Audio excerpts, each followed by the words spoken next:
Hello students. Class 9th में हमारा जो चैप्टर चल रहा है वो है पृष्ठीय क्षेत्रफल और आयतन। तो उसकी एक्सरसाइज 13.4 का जो क्वेश्चन नंबर 7 है वो इस वीडियो में हम डिस्कस करने वाले हैं। इसमें एक तो आपको चंद्रमा दे रखा है, एक पृथ्वी दे रखा है। तो पहले समझाऊं उससे पहले यहाँ पर दोनों को अलग अलग तरीके से मैं दिखा देता हूँ। तो ये हमने मान लिया चंद्रमा और ये हमने मान लिया पृथ्वी। ये हो गया, यहाँ पर लिख देता हूं मैं, ये क्या है, चंद्रमा। ठीक है, ये चंद्रमा है और ये है पृथ्वी। तो ये चंद्रमा का केंद्र है और ये पृथ्वी का केंद्र है। यहां से यहां तक ये हो जाता है चंद्रमा की त्रिज्या और यहां से यहां तक ये हो जाता है आपका पृथ्वी की त्रिज्या। ई का मतलब ये आर ई कुछ नहीं है, आर ही है, सिर्फ अलग अलग आर दिखाने के लिए। अब चलो ऐसे नहीं भी लेना चाहते तो हम इसको छोटा आर ले लेते हैं और इसको क्या लेते हैं, बड़ा आर, थोड़ा कंफ्यूजन ना हो। ठीक है, तो चंद्रमा की त्रिज्या हो गई छोटा आर और पृथ्वी की त्रिज्या हो गई बड़ा। ऐसे ही अगर हम व्यास की बात करें तो यहां से यहां तक को कहते हैं व्यास, डी। यहां से यहां तक को क्या कहते हैं हम, कैपिटल डी। ठीक है, तो ये क्या है, व्यास। ये मैंने व्यास लिखे, ये भी क्या है, व्यास है। ठीक हो गया। ये क्या है, त्रिज्या। ये चंद्रमा की त्रिज्या, चंद्रमा का व्यास।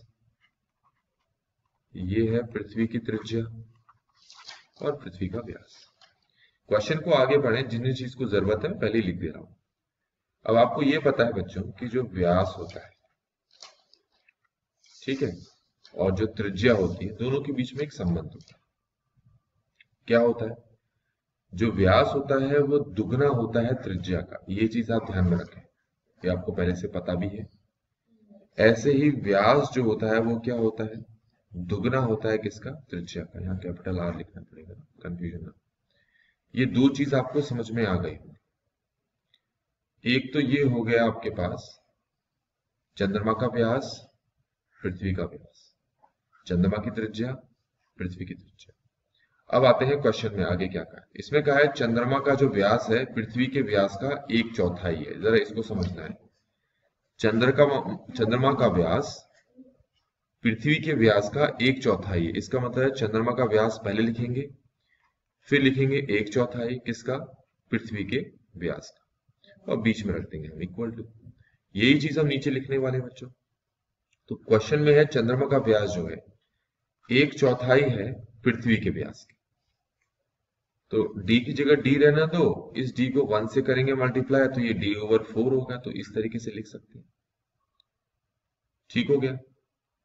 अब इसका और इसका मान मैंने ऊपर लिख के दिखाया है। इसका मान होता है 2r और इसका मान भी क्या होता है, 2R/4। यहां तक समझ में आ गया हो। अब ये 2 और ये 2 कट गए तो स्मॉल r किसके बराबर आ गया, R/4 आ गया। तो चंद्रमा और पृथ्वी के त्रिज्याओं के बीच में क्या संबंध है, वो संबंध हमने यहां पर दिखा दिया। अब प्रश्न को आगे देखेंगे। इन दोनों के पृष्ठीय क्षेत्रफल का अनुपात निकालना है। तो पृष्ठीय क्षेत्रफल के अनुपात से क्या मतलब है, यहां पर मतलब यह है कि आप ऊपर तो लिखेंगे चंद्रमा का पृष्ठीय क्षेत्रफल, चंद्रमा का पृष्ठीय क्षेत्रफल। अनुपात निकालना है तो नीचे हम लिखेंगे पृथ्वी का पृष्ठीय क्षेत्रफल। तो पहले चंद्रमा का पृष्ठीय क्षेत्रफल का फॉर्मूला क्या होगा वो लिख लेते हैं, जो वो होगा 4πr²। और पृथ्वी का पृष्ठीय क्षेत्रफल का फॉर्मूला क्या होगा, वो होगा 4πR²। क्योंकि दोनों गोले ही हैं तो दोनों के लिए फॉर्मूला सेम होगा। बस अंतर इतना है, त्रिज्या में एक की त्रिज्या छोटे आर से दिखा रखी है, दूसरे की त्रिज्या कैपिटल आर से दिखा रखी है। अब इसको हम आगे सॉल्व करेंगे बच्चों। तो आप देखिए ये 4 से 4 कट गया क्योंकि एक पहाड़े में आ रहे हैं, और ये पाई से पाई कट गया। तो आपके पास आ गया small r² over capital R²। यहां तक समझ में आ गया हो।